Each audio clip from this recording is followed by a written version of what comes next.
bersorak-sorai di atas tempat tidur mereka. Biarlah pujian pengagungan Allah ada dalam kerongkongan mereka.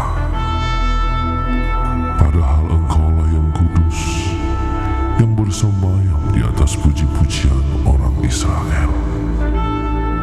Sebab itu, marilah kita oleh Dia senantiasa mempersembahkan korban syukur kepada Allah, yaitu ucapan bibir yang memuliakan namanya. Jemaat IFLC Tangerang, bersiaplah, sebentar lagi kita akan memuji-muji Allah kita. Bukalah mulutmu, sembah Dia. Mari kita perkatakan Mazmur 91 ayat yang pertama sampai ayat yang ke-16. Dalam lindungan Allah, orang yang duduk dalam lindungan yang maha tinggi dan bermalam dalam naungan yang maha kuasa akan berkata kepada Tuhan, tempat perlindunganku dan kubu pertahananku, Allahku yang kupercayai. Sungguh, Dialah yang akan melepaskan engkau dari jerat penangkap burung, dari penyakit sampar yang busuk. Dengan ketpaknya Ia akan menudungi engkau, di bawah sayapnya engkau akan berlindung. Kesetiaannya ialah perisai dan pagar tembok. Engkau tak usah takut terhadap kedahsyatan malam, terhadap panah yang terbang di waktu siang, Terhadap penyakit sampar yang berjalan di dalam gelap, terhadap penyakit menular yang mengamuk di waktu petang. walau 1000 orang rebah di sisimu dan 10.000 di sebelah kananmu, tetapi itu tidak akan menimpamu. Engkau hanya menontonnya dengan matamu sendiri dan melihat pembalasan terhadap orang-orang fasik. Sebab Tuhan ialah tempat perlindunganmu, yang maha tinggi telah kau buat tempat perteduhanmu. Malapetaka tidak akan menimpa kamu, dan tulah tidak akan mendekat kepada kemahmu. Sebab malaikat-malaikatnya akan diperintahkannya kepadamu untuk menjaga engkau di segala jalanmu. Mereka akan menatang engkau di atas tangannya, supaya kakimu jangan terantuk kepada batu. Singa dan ular tedung akan kau langkahi, engkau akan menginjak anak singa dan ular naga. Sungguh hatinya melekat kepadaku, maka aku akan meluputkannya. Aku akan membentenginya, sebab ia mengenal namaku. Bila ia berseru kepadaku, aku akan menjawab. Aku akan menyertai dia dalam kesesakan. Aku akan meluputkannya dan memuliakannya. Dengan panjang umur akan kukenyangkan dia, dan akan kuperlihatkan kepadanya keselamatan daripadaku. Haleluya, nama Tuhan, shalom. Sekali lagi jemaat Tuhan, shalom. Yang bersuka cita boleh kita lambaikan tangan kita pagi hari ini. Haleluya, saya melihat wajah-wajah yang bersuka cita di dalam Tuhan. Dan Bapak Ibu dan Saudara, pagi hari ini sama-sama kita mau datang ke hadirat Tuhan, bawa rasa syukur, terima kasih kita untuk setiap kemurahan Tuhan dalam kehidupan kita. Dan juga saya ingin sedikit Bapak Ibu boleh memperhatikan mungkin para usher, penerima tamu di depan, bahkan juga kita-kita di depan ini, WL, singer juga pemusik menggunakan baju atau seragam nuansa merah dan putih. Karena kita sebagai gereja Tuhan, kita di tempat ini juga turut mendeklarasikan kemerdekaan bangsa kita Indonesia yang kemarin pada tanggal 17 Agustus boleh merayakan hari jadi yang ke-79 tahun. Dan kita percaya bangsa kita boleh merdeka, bahkan hidup kita di dalam Tuhan juga akan dimerdekakan oleh setiap kebaikan dan kemurahan Tuhan dalam kehidupan kita. Mari jemaat Tuhan, sebelum kita memulai ibadah kita pada pagi hari ini, sama-sama kita mau tenangkan hati kita terlebih dahulu, mengucap syukur untuk setiap kebaikan Tuhan. Kalau seminggu boleh berjalan, bulan boleh berlalu, bahkan tahun boleh berganti, tapi kasih kemurahan Tuhan selalu ada dalam kehidupan kita. Terima kasih Tuhan, Engkau baik, Kau sangat baik dalam kehidupan kami Tuhan. Dengan apa kami mau balas semua kasih setiamu? Dengan apa kami mau balas cinta kasih Tuhan yang tak pernah ada habis-habisnya dalam kehidupan kami? Yang mau datang, kami mau bawa hati kami, bawa rasa syukur, terima kasih kami.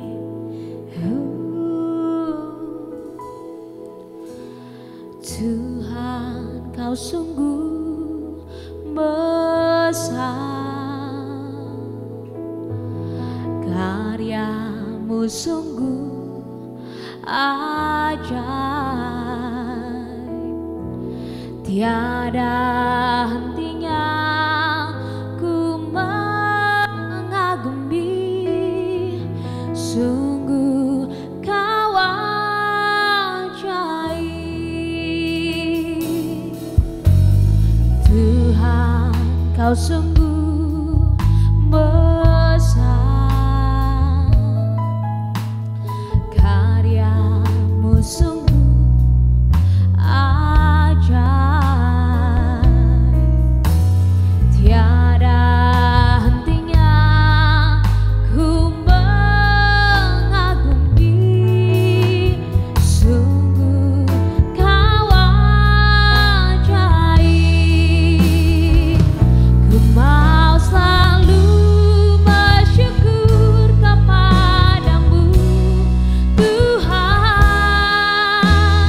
Anugerah-Mu mempesonaku, selalu dan selalu Kau angkat hatiku, Kau membuatku berharga di mata. Sebagai mau selalu bersyukur kepadamu, Tuhan. Ku mau selalu bersyukur kepadamu, Tuhan. Anugerah-Mu mempesona. Kami mau katakan, kami akan selalu dan selalu, selalu dan selalu Kau angkat hatiku, Kau membuatku berharga di mata. Kasih tepuk tangan yang paling baik buat Tuhan Yesus. Naikkan pujian ini dengan segenap hatimu, katakan, Tuhan, Kau sungguh besar, karya-Mu sungguh ajaib, tiada hentinya ku mengagumi, sungguh Kau ajaib. Mari sekali lagi naikkan pujian ini, katakan, Tuhan, Tuhan, Kau sungguh besar, karya-Mu sungguh ajaib, tiada hentinya ku mengagumi, sungguh Kau ajaib. Mari sama-sama naikkan syukurmu kepada Tuhan, katakan, ku mau selalu bersyukur kepadamu, Tuhan. Anugerah-Mu mempesonaku. Kami mau katakan, kami akan selalu, selalu dan selalu Kau angkat hatiku, Kau membuatku berharga di mata. Ini yang menjadi doa kami di hadapan-Mu, Tuhan. Ku mau selalu bersyukur kepadamu, Tuhan. Anugerah-Mu mempesona. Kami mau nyatakan, kami akan selalu mengasihi Kau, Tuhan. Kau angkat hatiku, Kau membuatku berharga di mata-Mu. Ku mau selalu bersyukur. Ini menjadi doa kami, Tuhan.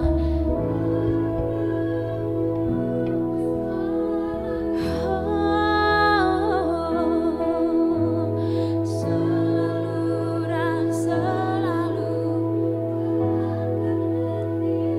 Kau membuat harga. Mari sekali lagi cuma Tuhan katakan pujian ini. Ku mau selalu bersyukur. bersyukur kepadamu Tuhan.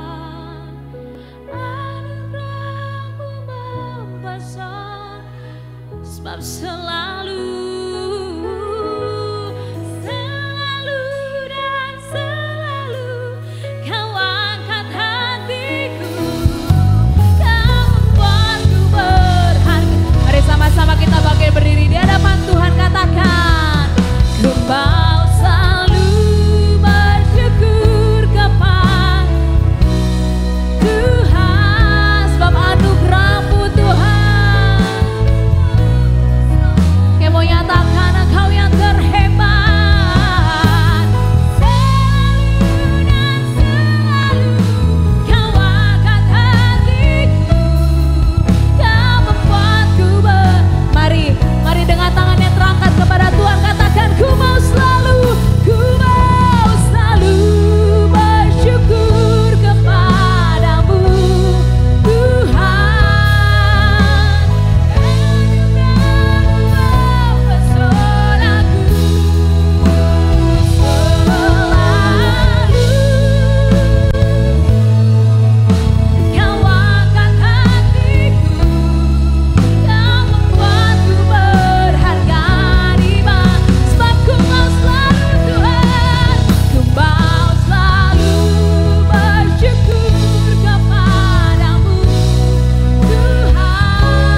Terima kasih Bapa, terima kasih.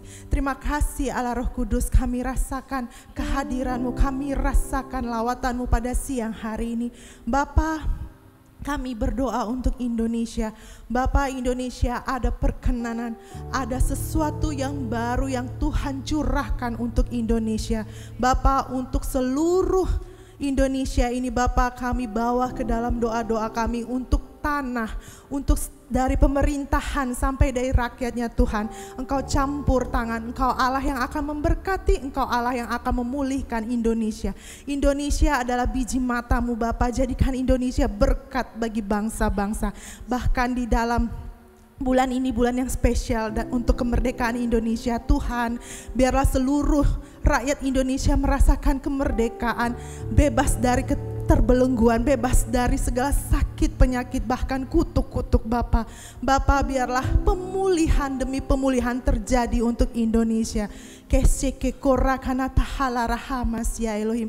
Bapa, kami bawa dalam doa untuk presiden dan wakil presiden kami yang saat ini sebentar lagi akan meletakkan jabatannya Tuhan.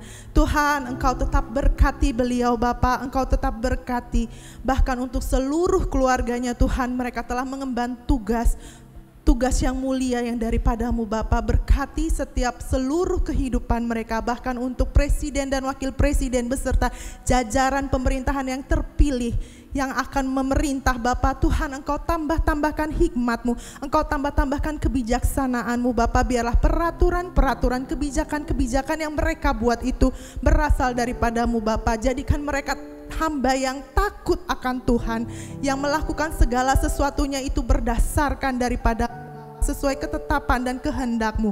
Kita kala rahasikena tutusikeka. Biarlah arahan tuntunan Tuhan ada untuk Indonesia. Terima kasih Bapa. Bapa, kami juga bawa dalam doa untuk gembala sidang kami, Pastor Thomas Chandra. Kikarakani kiko sekeko rakata sekeka. Bapa, berikan hati hamba lebih lagi kepada Pastor Thomas Chandra. Dimanapun dia berada Bapa, Engkau letakkan, Engkau tempatkan beliau, ada perkenanan, ada kuasa, ada mukjizat, bahkan ada sesuatu yang baru, bahkan ada perkenanan, urapan baru untuk beliau. Engkau berkati, Engkau temani dia Bapa di dalam setiap pelayanannya Bapa. Segala kuasa apapun yang merintangi, bahkan yang ingin membatalkan atau mengganggunya Bapa, kami bersama-sama mengatakan kami patahkan, kami hancurkan kuasa itu. Ada kuasa dan otoritas-Mu yang bekerja pada beliau. Kita karata tosi, berkati beliau, berkati setiap pelayanan yang beliau lakukan Bapa. Berkati sehingga banyak jiwa-jiwa yang bisa bertobat, bahkan boleh bertobat, bahkan mencari Engkau lebih sungguh-sungguh Bapa. Terima kasih Bapa, terima kasih Yesus. Berkati kesehatannya, bahkan berkati setiap keperluan yang beliau butuhkan untuk pelayanan Tuhan. Karena Engkau Allah yang mencukupkan untuk setiap apapun yang beliau perlukan. Terima kasih Bapa. Engkau juga berkati untuk Pastor Abraham Irwan beserta istri dan ketiga anaknya. Tuhan, Engkau berkati setiap pelayanan beliau Bapa, dimanapun, bahkan untuk Tangerang ini Bapa khususnya. Biarlah beliau boleh mencurahkan hatinya, boleh mencurahkan pikiran, bahkan tenaganya Bapa, untuk kami setiap jiwa-jiwa, bahkan jemaat-jemaat yang saat ini ada, boleh ada Tuhan tempatkan di sini. Kita kurata larata toshi. Engkau lihat kerinduan hati beliau Bapa untuk lebih banyak jiwa-jiwa boleh hadir, bahkan boleh datang, bahkan bukan hanya 100, 200, tetapi 5.000 jiwa untuk di tempat ini Bapa. Engkau kirimkan dari manapun Bapa. Biar setiap orang yang berada di tempat ini dapat merasakan, dapat berjumpa secara pribadi bersama-Mu Bapa, dapat merasakan ada kuasa, ada Allah yang hidup di tempat ini. Terima kasih Bapa, Engkau berkati pelayanan beliau, Engkau cukupkan untuk setiap apapun yang beliau perlukan. Terima kasih Bapa, Engkau lindungi mereka, Engkau tutup bungkus seluruh keluarga ini di dalam nama Yesus. Terima kasih Bapa, terima kasih. Kita kuhose kenalara hase kenatose. Bapa, Engkau juga juga berkati Pastor Joko yang akan menyampaikan firman Tuhan. Biarlah firman-Mu ini adalah firman kehidupan yang dapat merema, bahkan dapat menjadi tuntunan, arahan, bahkan langkah-langkah kehidupan kami. Sehingga apapun yang kami lakukan, kami berpusat, kami berpikir, bahkan kami bertindak berdasarkan firman Tuhan. Karena firman-Mu itu ya dan amin. Tidak ada yang tidak mungkin bagi firman-Mu. Terima kasih Bapa, biarlah hati kami boleh berakar, bertumbuh, bahkan berbuah lebat. Bukan hanya untuk kami sendiri, tetapi untuk setiap orang-orang yang di sekitar kami menjadi tahu ada Allah yang hidup, yang ada bersama kami. Terima kasih Bapa, Engkau juga berkati setiap jemaat-jemaat-Mu yang hadir, bahkan yang belum hadir dimanapun mereka berada Tuhan. Engkau berkati bahkan setiap pergumulan-pergumulan ketika mereka membawa dalam doa-doa mereka Bapa. Kilarata kita kohara keniki hisekeka. Engkau Allah yang akan menjawab dari tempat tahta-Mu yang maha tinggi. Engkau akan yang membukakan pintu-pintu bagi mereka yang berseru-seru kepadamu. Engkau Allah yang akan mendengar, bahkan Engkau Allah yang akan mengadakan mukjizat, keajaiban bagi jemaat-jemaat-Mu pada siang hari ini. Likit hasyikinato, sehingga mereka pulang tidak dengan kecewa, tetapi menerima berkat yang berkelimpahan untuk setiap hari, bahkan setiap saat di kehidupan mereka. Terima kasih Bapa, biarlah pada sore hari ini Allah Roh Kudus yang akan melawat, bahkan Allah Roh Kudus yang akan memberikan kelepasan, kebebasan, bahkan pemulihan bagi kami semuanya. Terima kasih Bapa, di dalam nama Yesus. Haleluya, haleluya, amin. Yang bersuka cita boleh sekali kita beri tepuk tangan buat Tuhan Yesus.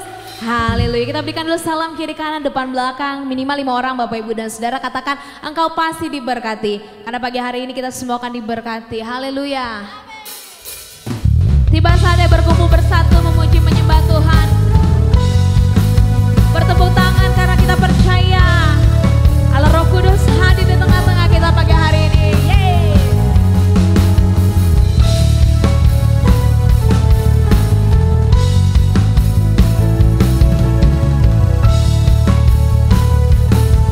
Mari bersama-sama dengan satu suara katakan, tiba saatnya kami berkumpul bersatu dari enam suku dan bangsa, amin.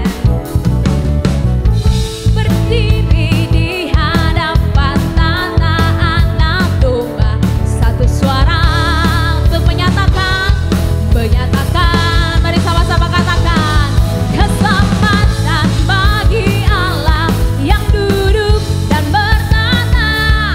Kami naikkan pada anak domba,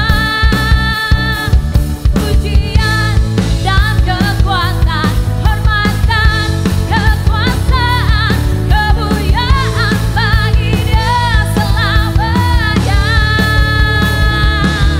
Haleluya.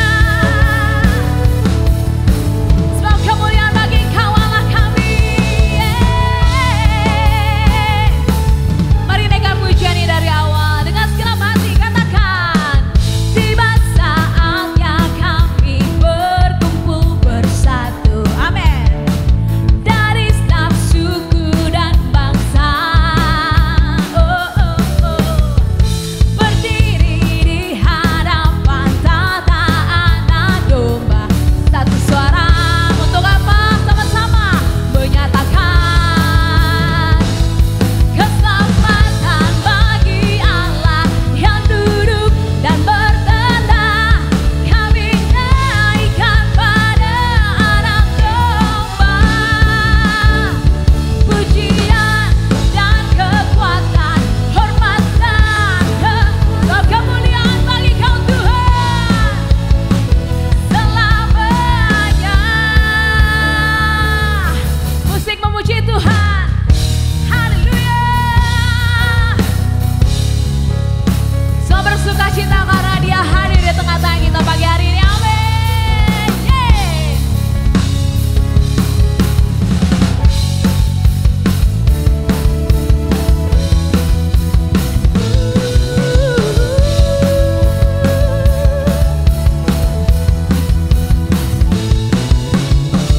Haleluya.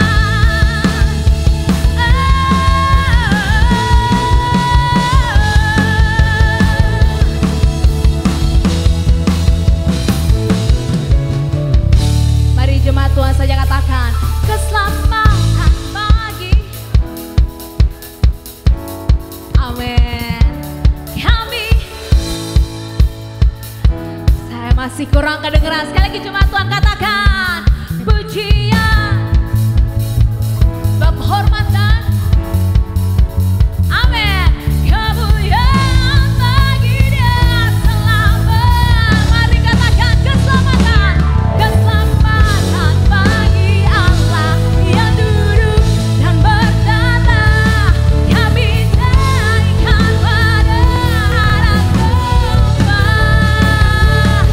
pujian dan kekuatan, hormatan, kekuasaan, kemuliaan bagi Dia selamanya. Keselamatan bagi Allah yang duduk dan kami naikkan bagi Kau Raja kami, yes, anak yang memerintah untuk selama-lamanya. Pujian dan kekuatan, hormatan, haleluya, kemuliaan bagi Dia katakan kemuliaan, kemuliaan, katakan kemuliaan, kemuliaan, sekali lagi katakan kemuliaan bagi Dia selamanya. Yes, kemuliaan bagi Allah yang maha tinggi, bagi Raja di atas segala raja, haleluya. Tetap bertepuk tangan Bapak Ibu dan Saudara, sebab Dia Allah kita yang perkasa, amin. Allah kita yang maha kuasa, Dia Allah kita yang maha mulia, amin. Sekali lagi amin. Yes, sama-sama. Maha kuasa, maha mulia, Kau bertahta atas semesta. Katakan Dia maha kuasa, maha mulia, maha amin. Dulu, sekarang, sampai selamanya. Yes, dari dahulu, sekarang, sampai selama-lamanya. Kasih setianya tak pernah berubah. Haleluya. Mari kita akan pujian ini dari awal. Katakan tak terlukiskan,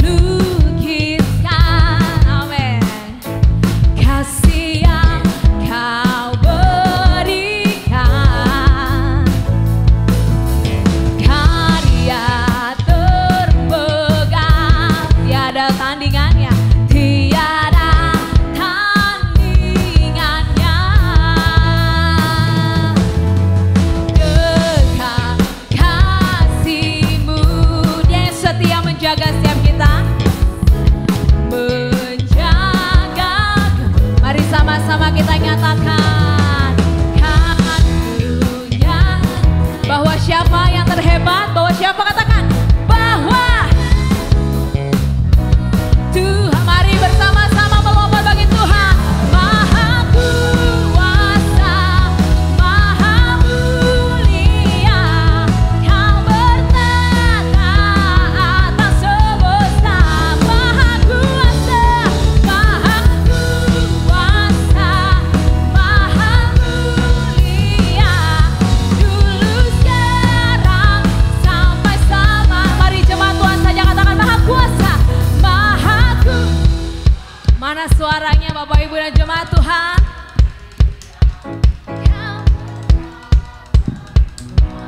Masih kurang semangat, sekali lagi maha kuasa, maha, yes, Dia maha mulia. Dulu, sekarang, sampai selamanya. Sekali lagi katakan maha kuasa, maha mulia, Kau bertahta atas Kau maha kuasa, Dia maha mulia, yes.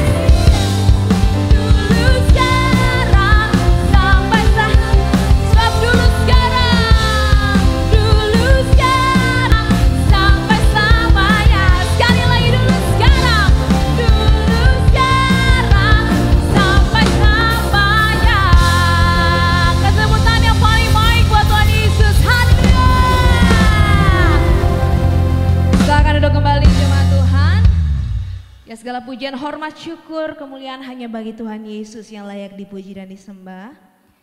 Mari jemaat Tuhan, tiba saatnya kalau kita sudah menyenangkan Tuhan Yesus dengan setiap puji-pujian kita pagi hari ini, tiba saatnya kita juga akan memberkati pekerjaan Tuhan di tempat ini melalui persembahan yang akan kita berikan. Mari kita akan persiapkan persembahan yang terbaik untuk Tuhan. Tapi sebelum itu mari sama-sama kita satu di dalam doa.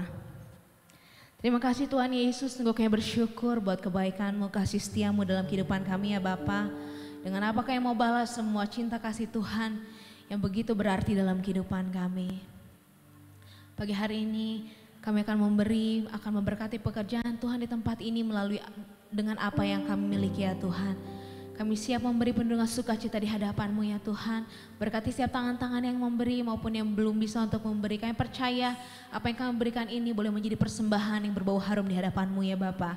Yang siap memberi dengan penuh sukacita sama-sama dengan saya katakan amin. Haleluya.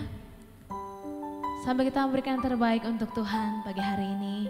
Dan juga siapkan hati kita untuk siap ditabur dalam kebenaran firman Tuhan. Biar setiap firman yang disampaikan pagi hari ini boleh berakar, bertumbuh, bahkan berbuah dalam kehidupan kita. Makasih Tuhan Yesus. Pertolongan kami datangnya dari Engkau Tuhan. Kemana lagi kami mau lari saat masalah hidup menerpa kehidupan kami. Kami mau hanya andalkan Tuhan Yesus dalam hidup kami. Kami mau hanya andalkan Tuhan di setiap langkah kehidupan kami. Kami bersyukur kami punya Engkau Yesus dalam hidup kami.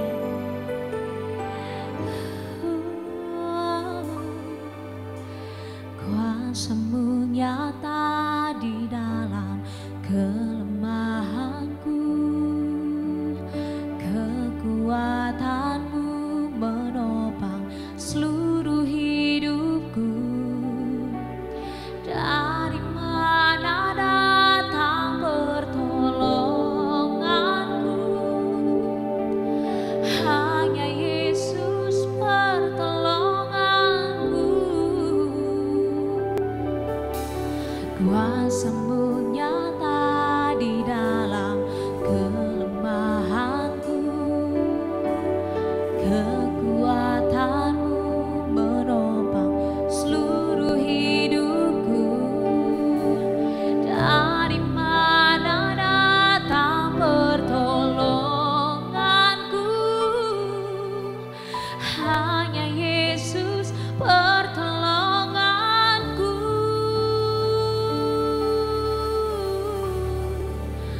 Engkaulah sumber kekuatan hatiku, tempat persembunyianku. Engkau penolong di saat susahku, tempat perlindunganku. Kebenaran dan perisai di hidupku. Engkaulah sumber kekuatan hatiku, tempat persembunyianku. Engkau penolong di saat susahku, tempat perlindunganku. Kebenaran dan perisai di hidup. Kasih tepuk tangan yang paling baik buat Tuhan Yesus. Kita menaikkan pujian ini dengan segenap hati, katakan kuasa-Mu nyata di dalam kelemahanku, kekuatan-Mu menopang seluruh hidupku. Dari mana datang pertolonganku?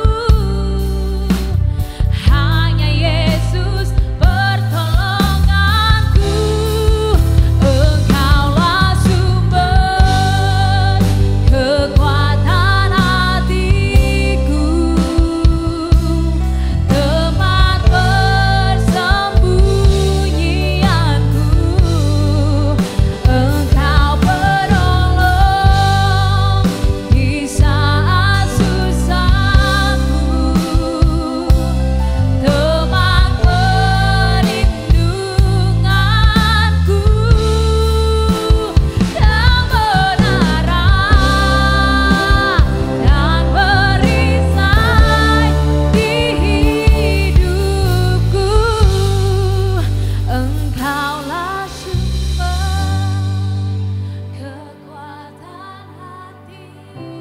menjadi kekuatan dalam hidup kami Tuhan.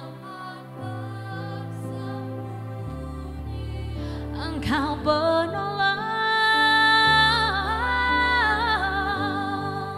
di saat susahku, tempat perlindunganmu. Kau menara kami Tuhan, Kau juga perisai dalam hidup kami. Mari sama-sama kita bangkit berdiri di hadapan Tuhan, nyatakan Engkaulah sumber kekuatan hatiku, tempat persembunyianku. Engkau menolong di saat susah, tempat perlindunganku.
Bapak Ibu yang kasih Tuhan, mari kita arahkan tangan kita untuk mendoakan anak-anak kita.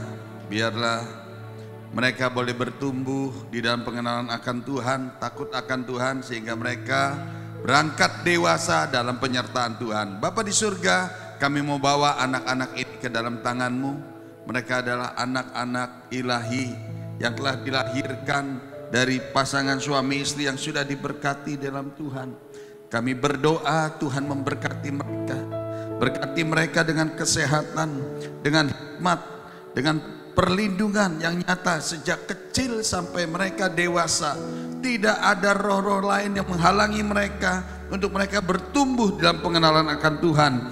Tuhan pelihara, Tuhan jaga dan lindungi, biar mereka boleh menjadi anak-anak yang berbeda di sekolah mereka. Anak-anak cinta Tuhan, anak-anak yang menjadi kesukaan buat orang tua mereka. Bahkan kami berdoa di antara mereka akan lahir hamba-hamba Tuhan yang dahsyat dan ajaib, hamba-hamba Tuhan yang diurapi dan juga jadi orang-orang yang berdampak buat negeri ini, orang-orang yang mengasihi negeri ini, orang-orang yang dipakai menjadi orang-orang yang dipakai Tuhan menjadi pejabat-pejabat, menjadi pemimpin-pemimpin, juga menjadi para hamba-hamba Tuhan yang dahsyat dan luar biasa. Terima kasih Bapak, kami juga memberkati kedua orang tua mereka, berkati dengan pekerjaan, keharmonisan rumah tangga, berkati juga dimanapun mereka berada. Bahkan orang tua yang melayani Tuhan, Tuhan berkati Tuhan lindungi senantiasa keluarga ini ada dalam penyertaan Tuhan. Terima kasih Bapa, kami mau serahkan anak-anak ini ke dalam tangan Tuhan. Diberkati setiap tangan-tangan mereka, diberkati apa yang dikerjakan oleh mereka di kemudian hari akan berhasil selalu dalam nama Tuhan Yesus. Haleluya.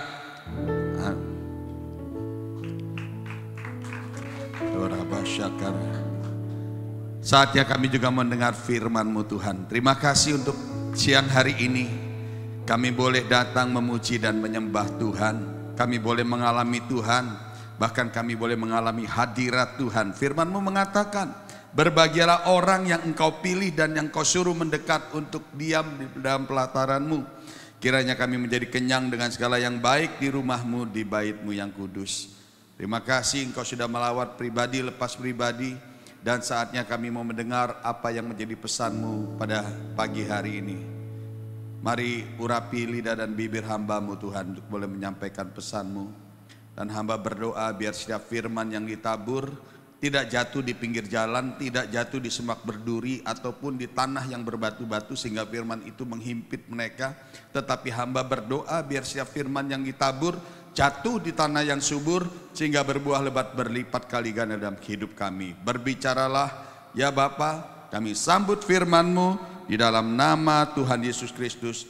Kami berdoa dan mengucap syukur. Mari kita yang percaya katakan amin, amin. Silakan duduk Bapak Ibu yang kasih Tuhan. Shalom. Shalom Bapak Ibu, senang boleh melayani di tempat ini. Saudara yang dikasih Tuhan, tadi pagi saya berbicara tentang kemerdekaan di dalam Tuhan. Saudara, 79 tahun Indonesia merdeka. Bukan usia yang muda lagi. Tetapi kalau orang saja usia 79 tahun, itu sudah opa-opa. Sudah uzur saudara ya. Orang bilang sudah bau tanah. Artinya memang sudah berumur cukup lama. Seharusnya Indonesia juga dengan usia yang 79 tahun ini, Indonesia juga mengalami kemerdekaan secara sejati. Memang kita melihat di sana sini sudah banyak terjadi perbaikan-perbaikan yang ada di negeri ini. Ya, kita melihat banyak pembangunan-pembangunan yang mulai kita nikmati. Tetapi di satu sisi lagi masih banyak kekurangan-kekurangan yang dialami. Bangsa Indonesia sekalipun sudah merdeka 79 tahun, tapi kita melihat masih banyak kemiskinan di sana sini terjadi. Masih banyak penindasan-penindasan terjadi saudara. Masih banyak kekurangan-kekurangan yang kita lihat di sana sini.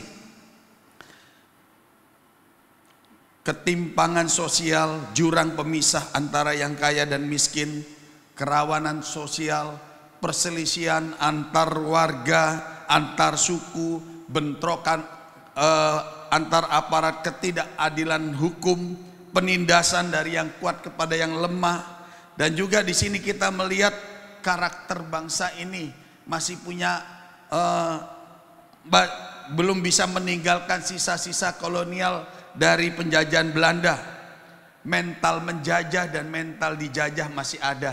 Ya, karakter-karakter bosi ya, yang suka mengatur, yang suka mengontrol orang lain. Dan di satu sisi juga ada mental budak, politik adu domba ya. Gampang sekali di negeri ini kalau membuat kerusuhan huru-hara, mudah sekali terprovokasi. Mau ngatur negeri ini kacau, gampang sekali, hanya dikendalikan oleh segelintir orang saudara. Nah, belum lagi karakter-karakter yang lain saudara.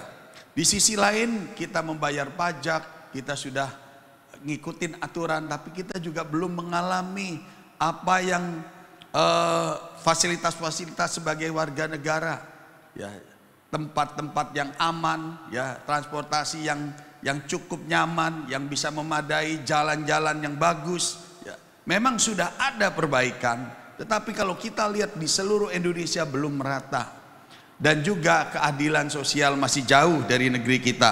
Kemudian juga kita lihat kita belum bisa menikmati fasilitas-fasilitas yang dialami oleh warga negara di negara mereka. Ya, mereka di negara-negara maju mereka sudah mengalami yang namanya fasilitas-fasilitas pendidikan, ya, buat anak-anak sekolah dikasih pendidikan secara gratis, ya. Bahkan orang menikah pun dinikahkan, ya. Ada yang dikasih dana untuk menikah, untuk punya anak, satu anak pun, ya, dapat satu anak dapat uang, ya. Ada negara-negara tertentu, saudara.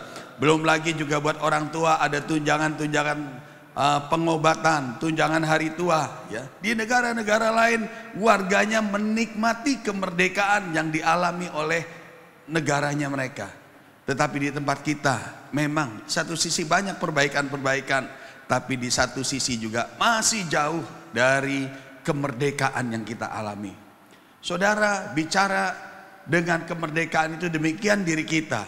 Kita sudah diselamatkan oleh darah Yesus. Kita sudah menerima keselamatan Tuhan. Tetapi pada kenyataannya kita masih mengalami belenggu. Secara de jure Indonesia sudah mengalami keselamatan, sudah mengalami kemerdekaan. Tetapi secara de facto realitasnya penduduknya, rakyatnya masih hidup di dalam garis kemiskinan. Sebaliknya, saudara, demikian juga kita secara de jure, secara hukum kita sudah menerima Yesus sebagai Tuhan dan Juru Selamat, kita sudah diselamatkan. Tetapi secara de facto kenyataannya dalam hidup kita masih banyak orang Kristen yang mengalami kegagalan demi kegagalan, kejatuhan demi kejatuhan. Masih banyak orang Kristen yang mengalami jatuh dalam dosa. Kenapa, saudara? Apakah ada yang belum beres? Apakah karya keselamatan Tuhan itu tidak cukup untuk membereskan kita semua? Tuhan mengatakan pencuri datang hanya untuk mencuri, membunuh, dan membinasakan. Tetapi aku datang, kata Yesus, aku datang supaya mereka mempunyai hidup dan hidup dalam segala kelimpahan.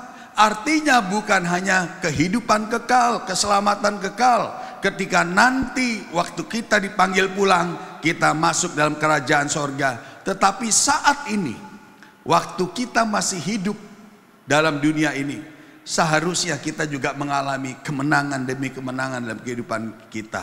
Kita mengalami apa yang menjadi destininya Tuhan. Tetapi pada kenyataannya masih banyak orang-orang Kristen yang jatuh bangun dalam dosa, yang masih terbelenggu, yang masih hidup dalam kegagalan demi kegagalan, yang masih hidup dalam kehancuran, padahal sudah Kristen.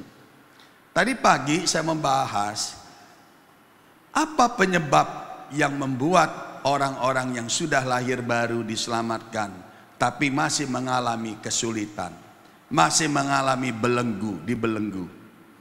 Saudara, ada akibat, pasti ada penyebabnya. Segala sesuatu inilah hukum sebab akibat.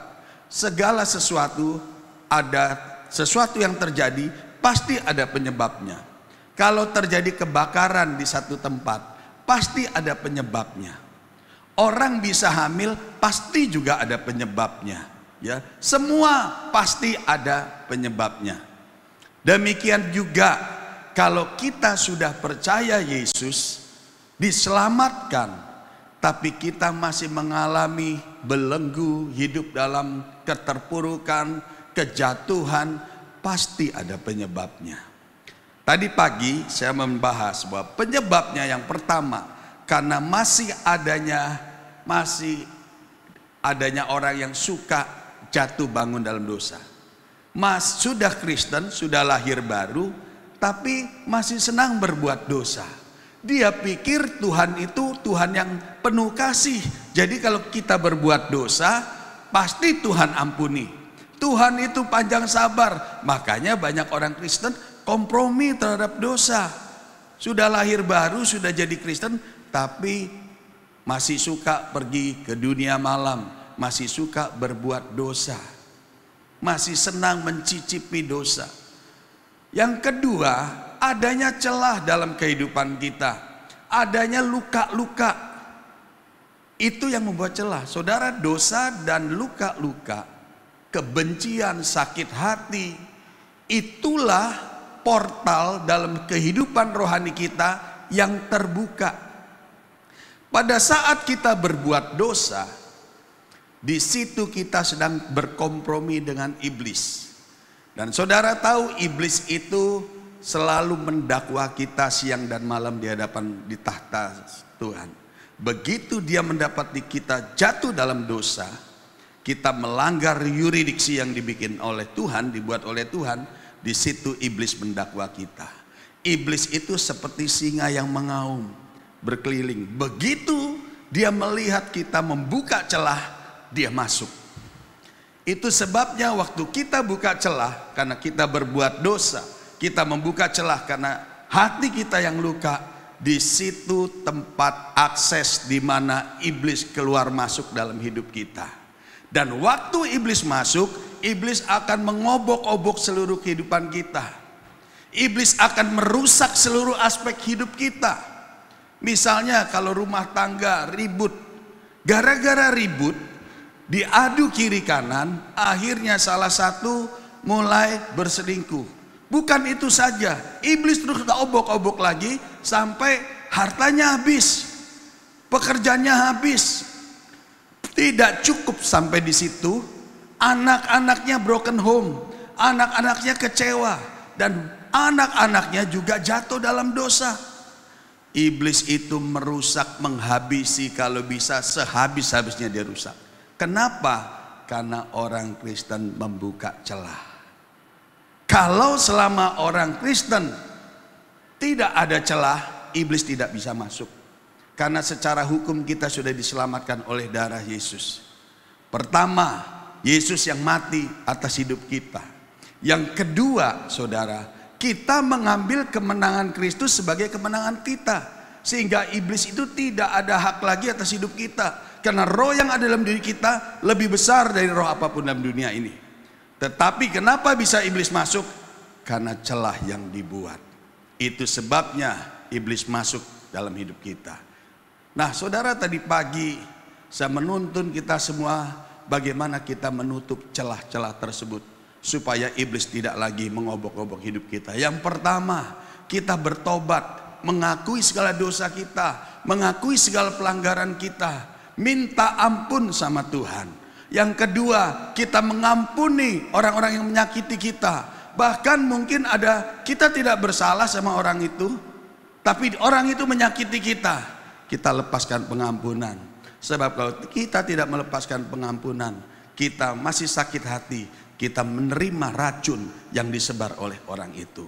Dan saudara tahu, akibatnya sakit hati, racun bertumpuk. Itu sebabnya banyak orang mengalami sakit penyakit. Kenapa bisa mengalami sakit kanker? Karena racun yang dia simpan di hatinya terus bertumbuk dan menjadi penyakit. Nah, waktu kita melepaskan pengampunan, kita juga minta darah Yesus menghapus, membersihkan seluruh celah-celah itu, sehingga iblis tidak bisa masuk. Nah, yang berikutnya saudara, kita sudah percaya Yesus, kita sudah sungguh-sungguh ikut Tuhan, kita tidak berbuat dosa, kita juga mengampuni. Tapi kenapa masih ada kebiasaan-kebiasaan yang sebenarnya kita nggak ingin lakukan? Itu yang kita lakukan. Kita mau beribadah, kita mau sungguh-sungguh ikut Tuhan, tetapi rasanya kok sepertinya berat. Ada orang-orang yang mau baca Alkitab tiap hari aja males. Ada orang-orang yang mau berdoa saja malas. Ada orang-orang yang memuji menyembah Tuhan aja malas. Padahal keinginan itu mau ada, kerinduan itu ada. Tapi justru yang ingin kita lakukan tidak lakukan. Bahkan yang tidak ingin kita lakukan itu yang kita lakukan. Ada kecenderungan untuk kita melakukan perbuatan-perbuatan dosa sekalipun kita tidak mau. Apa penyebabnya, saudara? Disinilah kita tahu bahwa ternyata terkadang kita mengalami hidup tersebut karena mungkin masih ada kutub dalam kehidupan kita. tanpa disadari ada dosa yang kita tidak sadari masih secara aktif bekerja dalam diri kita, yaitu kutuk nenek moyang yang masih menyelinap dalam hidup kita. Mungkin yang namanya nenek moyang itu bukannya nenek moyang kita punya roh, bukan. Tetapi kutuk nenek moyang, roh nenek moyang itulah roh yang disembah oleh nenek moyang kita. Tahukah saudara, Tuhan membalaskan kesalahan Bapa kepada anak-anaknya, kepada keturunan ketiga dan keempat. Kalau kita melihat ke atas kita, berapa generasi di atas kita yang sudah terima Yesus dan sudah lahir baru menjadi orang Kristen yang sungguh-sungguh. Kalau orang tua kita sudah lahir baru, sudah Kristen, tapi masih suka pergi ke dukun, masih suka pergi ke tempat-tempat penyembahan berhala, ke tempat keramat, berarti kutuk itu masih aktif. Kalau orang tua kita itu generasi pertama, berarti kita generasi kedua. Lalu anak kita generasi ketiga, cucu kita generasi keempat. Kutuk itu tanpa kita sadari masih aktif. Saudara, sekalipun kita sudah kenal Tuhan, tapi itu yang terjadi. Nanti saya akan buktikan, saudara. Nah, kenapa saudara? Tuhan itu sangat benci terhadap penyembahan berhala. Waktu seseorang menyembah berhala, Tuhan katakan itu sebagai dosa perzinahan. Tuhan kita itu Tuhan yang cemburu. Waktu kita menyembah berhala, Tuhan itu marah sekali. Saudara mau tahu bagaimana perasaan Tuhan waktu kita pergi ke tempat-tempat keramat, kita pergi ke tempat ke dukun-dukun, kita pergi ke paranormal, ya, apa yang terjadi? Marahnya Tuhan. Tuhan itu cemburu. Bagaimana perasaan cemburu? Saudara di sini siapa yang sudah menikah? Siapa yang punya pacar? Andai kata pasangan saudara berselingkuh, andai kata pasangan saudara di luar tahu saudara punya hubungan dengan pihak ketiga, apa yang saudara alami? Pasti saudara akan sakit hati melihat pasangan saudara berselingkuh. Demikian juga perasaan itu dialami oleh Tuhan. Itu sebabnya Tuhan melihat orang menyembah berhala itu sebagai dosa perselingkuhan.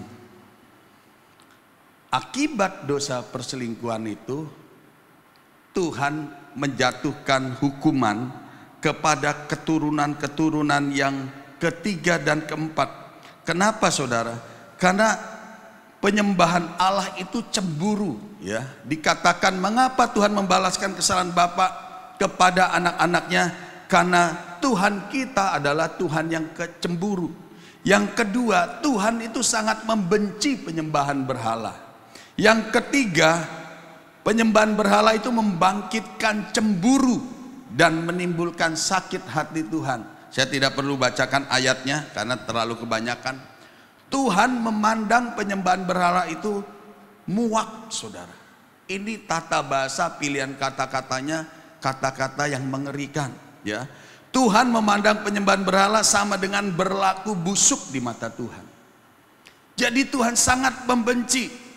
Bayangkan kalau orang tua kita, kakek nenek kita masih pergi ke tempat-tempat seperti itu, Tuhan membalaskan kesalahan.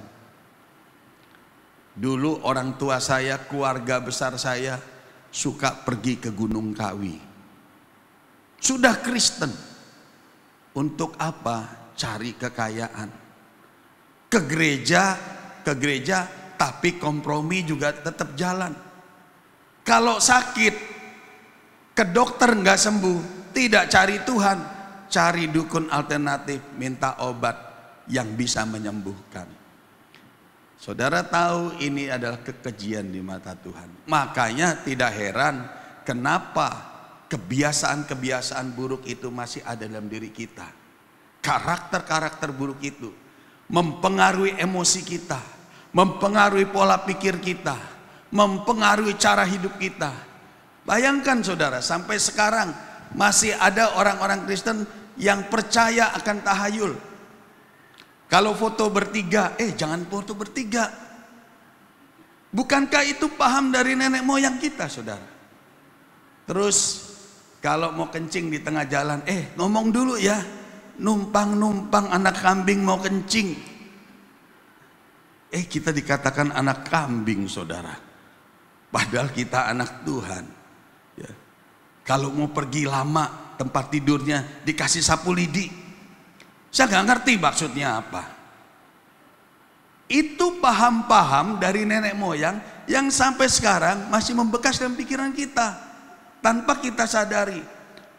Sebaliknya, kalau dulu nenek moyang kita sering ke tempat tukang kwamia, ke dukun-dukun, nanya tentang nasibnya, tentang masa depannya, tanpa disadari karena anak-anaknya sudah menjadi Kristen.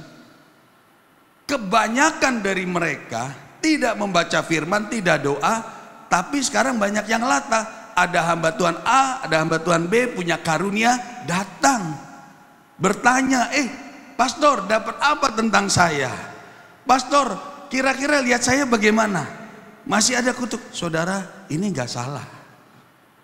Tapi kalau saudara cuma mengandalkan hamba Tuhan, tanpa saudara tanya Roh Kudus, tanpa saudara berdoa, membaca firman, minta petunjuk dari Tuhan langsung, saudara cuma dari hamba Tuhan, nanti saudara keblinger sendiri. Saudara, ada satu hamba Tuhan ngomong di satu gereja, bahwa di satu persekutuan doa, di sini tidak boleh buka gereja, nanti menyakiti gereja-gereja yang lain. Saya katakan ada ngomong di salah satu satelit, tidak boleh gereja, nanti menyakiti hamba-hamba Tuhan yang lain. Tetap aja bikin family altar, family cell. Tapi ada hamba Tuhan lain menubuatkan di kota ini nanti Pastor Thomas punya pelayan yang dahsyat, punya gereja yang besar dan ajaib. Ketua satelitnya tanya, Pak, katanya nggak boleh buka gereja. Loh, yang dulu nubuatan hamba Tuhan itu bilang akan jadi gereja yang besar. Yang mana yang benar, saudara? Karena itu kita harus bertanya sama Tuhan. Baca firman Tuhan, nanti Tuhan akan memberi petunjuk jalan-jalan yang harus kita tempuh. Nah saudara, paham-paham inilah yang masih sekarang masih nyata dalam yang kita alami, saudara. Pertanyaannya, karena itu waspadalah terhadap penyembahan berhala. Apa itu berhala, saudara?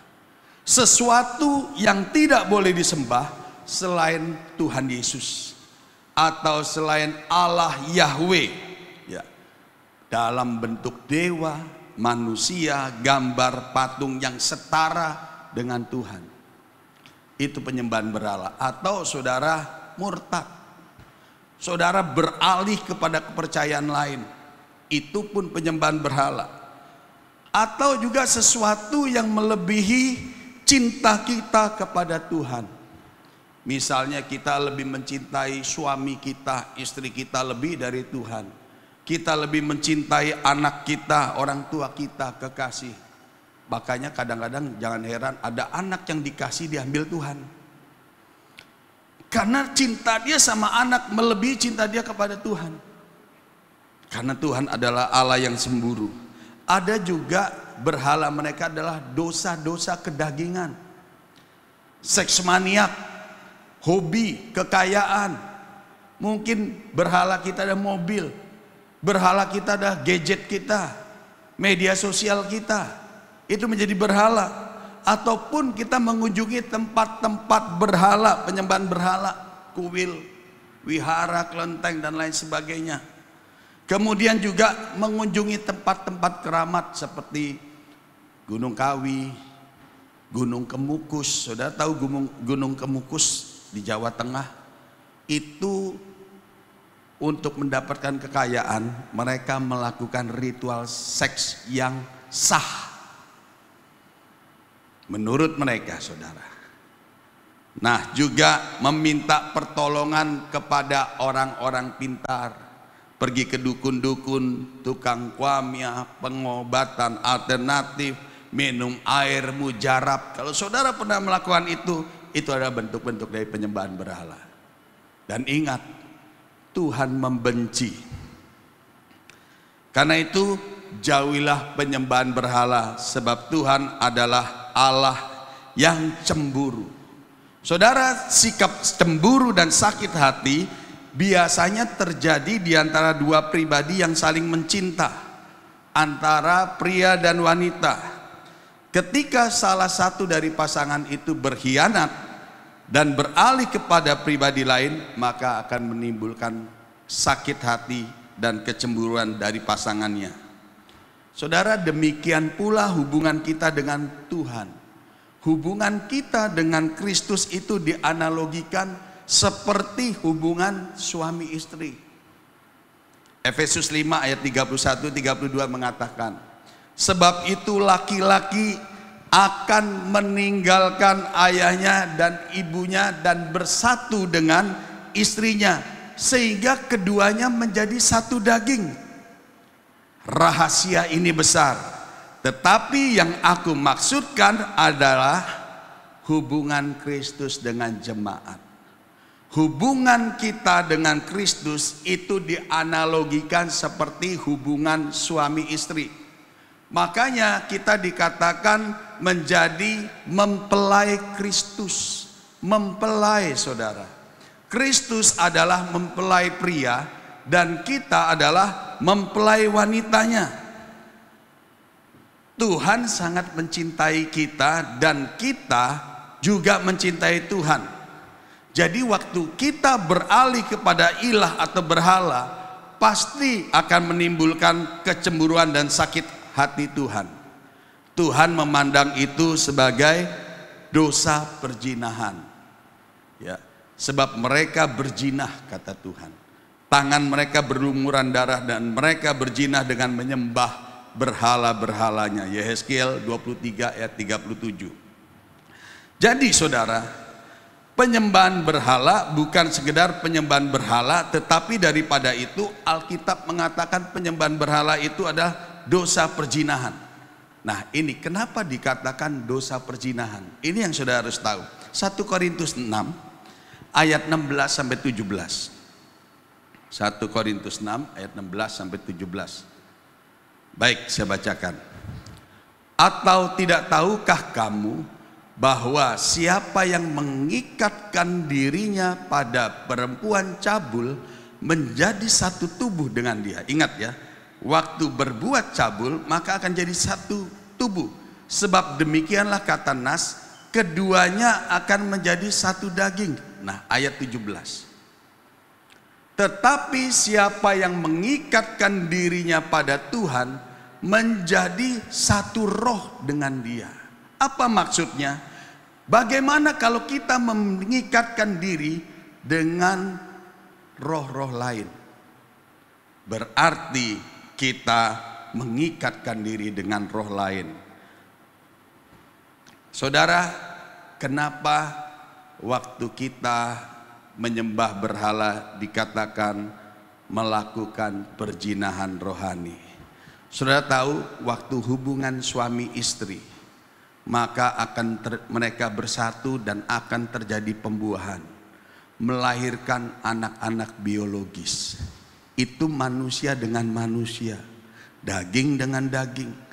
Bagaimana kalau roh dengan roh? Waktu kita menyembah berhala, menyembah Allah yang tidak dikenal, itu ada suatu hembusan roh kita dengan roh yang kita sembah. Maka terjadi kesatuan antara roh kita dengan roh yang kita sembah. Dan semakin dalam kita menyembah roh tersebut, semakin tingkat intimasinya, tingkat kedalaman kesatuan rohnya itu semakin kuat. Kalau kita menyembah Tuhan, maka kita akan menjadi serupa dengan Tuhan. Kalau kita mengasihi Tuhan, maka karakter-karakter Tuhan juga akan nempel dalam hidup kita. Lebih dalam lagi ku rindu Kau Tuhan, lebih dari segala yang ada. Bayangkan ketika sepasang kekasih sedang bercinta-cintaan, apa yang terjadi? Maka mereka punya perasaan yang sama, punya kedekatan yang sama, dan berkasih-kasihan. Itulah kalau hubungan yang indah antara suami istri. Waktu kita mengikatkan dengan perempuan cabul, kita menjadi satu perasaan dengan orang itu. Waktu ditinggalkan, dulu ada lagunya, lagi mandi ingat kamu, lagi apa ingat kamu, kan begitu saudara. Perasaannya sama, di sisi lain dia juga ingat kita. Berarti ada ikatan jiwa. Nah, waktu orang tua kita menyembah berhala, tanpa saudara sadari, karakter dari roh yang disembah itu menyatu dengan roh orang tua kita. Watak-watak karakter-karakter roh yang kita sembah itu mengikat dalam nenek moyang kita. Makanya waktu kakek nenek kita melakukan hubungan intim, bukan saja melahirkan anak-anak biologis, tetapi juga karakter-karakter yang dibawa oleh nenek moyang kita turun ke anak kita. Sifat-sifat buruk yang dilakukan oleh nenek moyang kita turun ke bawah. Makanya kalau sudah pernikahan kudus dalam Tuhan, dikatakan itu adalah anak melahirkan keturunan-keturunan ilahi. Bayangkan kalau orang tua kita masih penyembahan berhala, secara daging mereka berhubungan badan, melahirkan anak-anak biologis, tetapi juga secara roh, secara jiwa, apa yang melekat sama nenek moyang kita juga melekat ke karakter kita. Makanya jangan heran kalau kita sudah lahir baru, kita sudah terima Tuhan, tapi kenapa di dalam diri kita ada sepertinya roh-roh lain yang menyelinap dalam hidup kita. Kita sudah ke gereja tapi kok kita bisa malas. Ada roh apa itu? Kita harus mendeteksi. Mungkin ini yang namanya generational spirits atau familiar spirit. Ada roh yang punya hak legal atas hidup kita. Saudara, kalau saudara beli tanah, saudara hati-hati. Saudara harus telusuri asal usul dari tanah tersebut. Kalau saudara beli aset, saudara harus telusuri surat itu sudah asli atau belum. Sebab kalau tidak, waktu saudara membeli, ternyata ada orang yang masih berkepentingan atas aset tersebut. Katakan dia punya sertifikat lain, atau dia masih punya hak. Misalnya saudara membeli aset dari harta warisan punya orang lain. Ternyata dalam keluarga itu belum dibereskan tentang ahli waris. Waktu kita beli, aset itu sebenarnya sudah milik kita karena kita sudah beli. Tetapi pihak keluarga, misalnya ada anak yang belum menerima warisan, menggugat keluarganya, dan ternyata tidak sah. Mungkin tanda tangannya dipalsukan, dan itu juga mengganggu kita. Dia punya hak legal atas rumah tersebut. Nah saudara, hati-hati waktu kita membeli secara hukum, mungkin tanpa disadari ada sengketa. Saudara, kita mungkin sudah dibeli oleh darah Yesus, sudah percaya Yesus sebagai Tuhan dan Juru Selamat. Tetapi ada roh lain yang punya hak legal atas hidup kita, karena perjanjian orang tua kita dengan penyembah-penyembah berhala. Sudah tahu, kadangkala ada orang tua kita menyembah berhala punya tumbal. Tumbalnya kepada anak-anak kita. Ada yang anaknya keterbelakangan mental. Ada yang sakit-sakitan. Ada yang sulit mendapatkan anak. Ya. Ada yang banyak macam. Saudara bisa lihat kenapa dosa yang dilakukan oleh nenek moyang kita, kita yang menanggung. Karena iblis itu masih punya akses atas hidup kita. Kalau kita belajar dari yuridiksi hukum yang tadi ibadah pertama saya bicarakan, itu ada ketetapan yang Allah sudah berikan.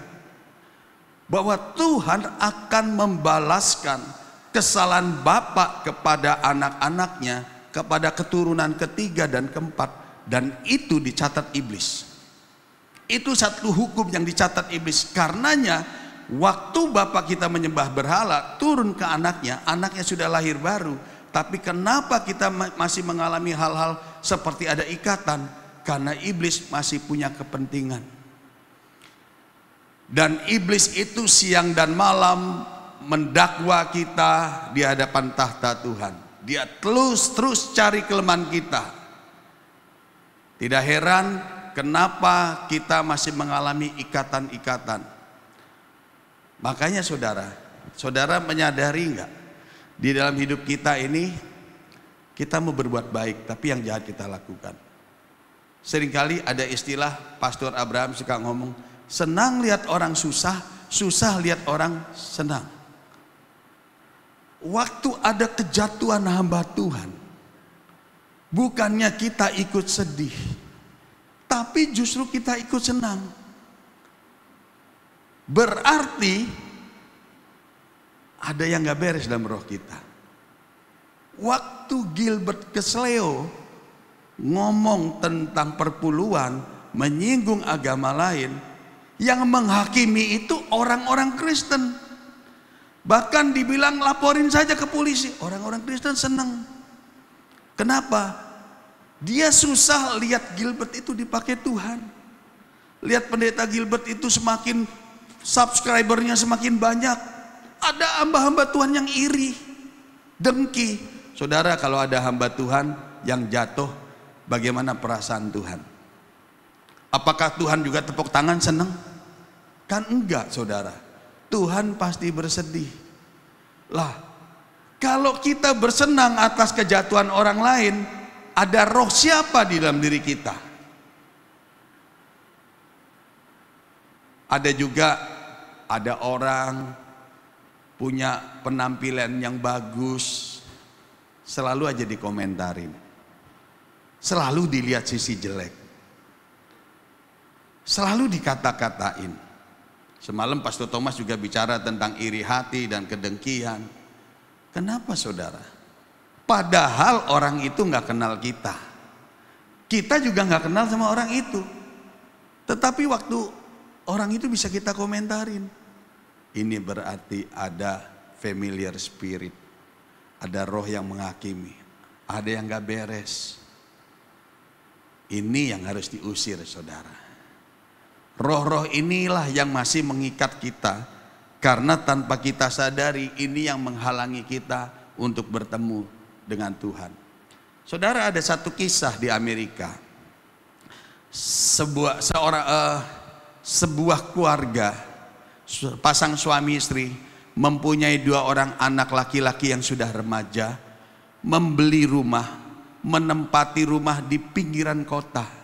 Rumah itu cukup luas, ada halamannya, tamannya cukup besar, rumahnya pun cukup besar. Dan sudah bertahun-tahun keluarga ini tinggal di rumah tersebut. Satu kali kedua anaknya ketika bermain-main, dia tanpa sengaja menyentuh salah satu tembok, di mana tembok itu bisa terbuka dan menghubungkan satu tempat. yang mereka tidak ketahui sebelumnya. Ada tangga spiral turun ke bawah, mereka menyusuri turun ke bawah. Ternyata mereka melihat ada meja beserta dengan beberapa cangkir minuman dan ada kopinya di situ. Bukan lama punya, tapi masih baru. Sepertinya baru saja ada orang-orang yang makan minum di bawah tersebut, yang notabene masih di areal rumah tempat dia tinggal. Lalu dia ceritakan kepada orang tuanya lihat, loh kenapa ini di rumahnya dia, masih di lingkungan tanah yang dia beli, kenapa ada satu ruangan yang ternyata tidak mereka ketahui bertahun-tahun ada di tempat itu. Setelah ditelusuri, ruangan itu menuju tempat tertentu. Ada terowongan ke hutan tertentu. Mereka menjadi takut. Kenapa? Karena sudah bertahun-tahun tinggal, ternyata ada orang lain tinggal di dalam rumahnya.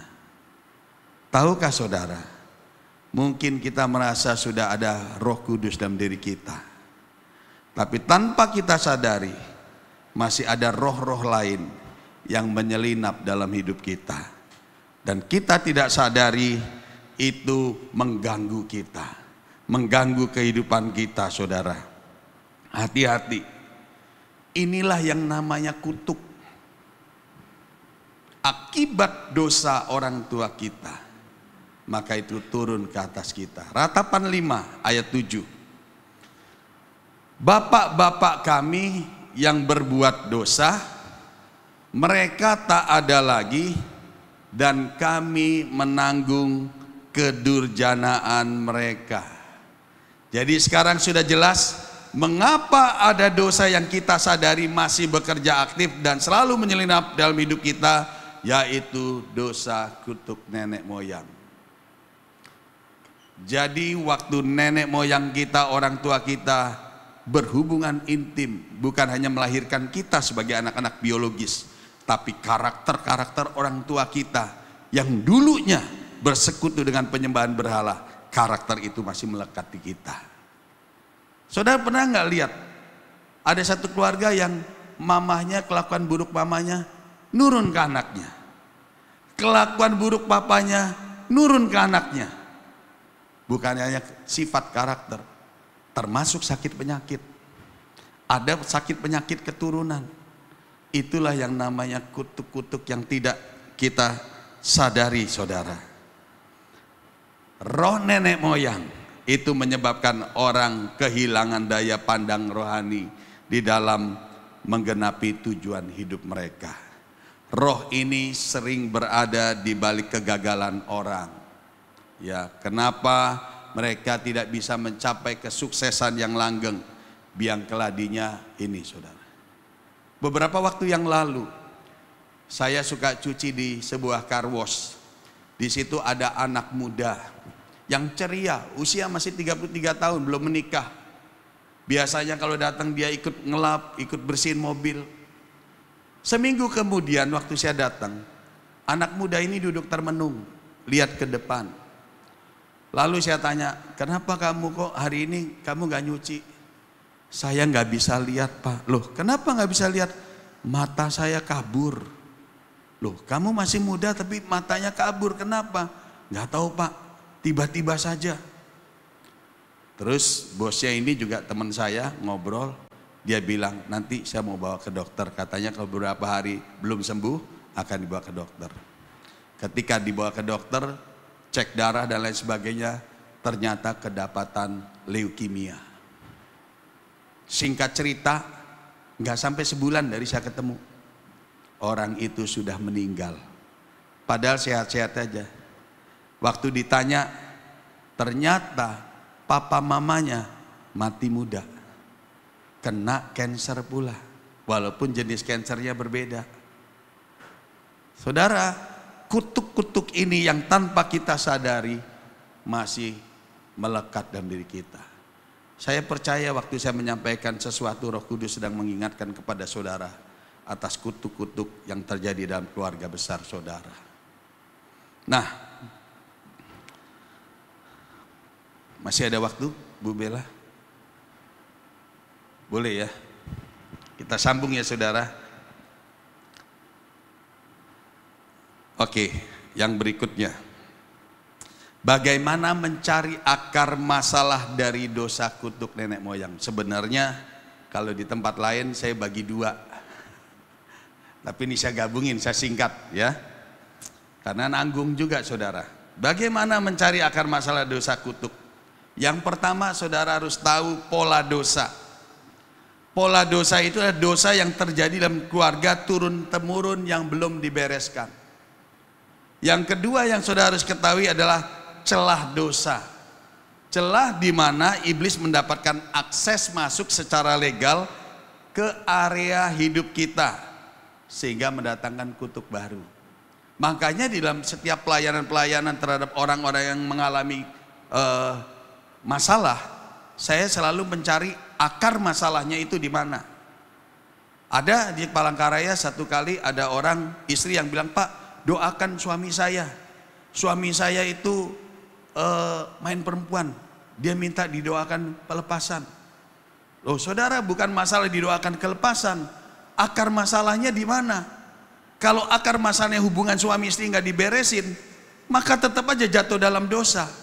Mau dilepasin berapa kali pun, mau ditumpangin kaki pun nggak akan bertobat saudara. Akar masalahnya yang harus dibereskan. Kalau cuma doa pelepasan itu sama juga orang yang misalnya sakit kanker usus, diminumin obat sakit perut, sembuh sebentar 1-2 jam, habis itu kumat lagi.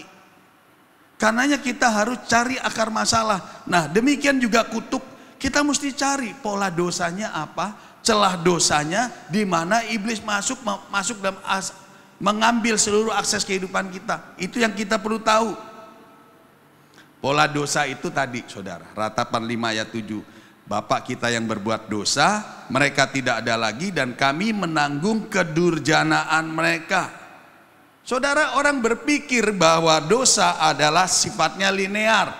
Bapak berbuat dosa, dia tanggung sendiri. Ternyata tidak.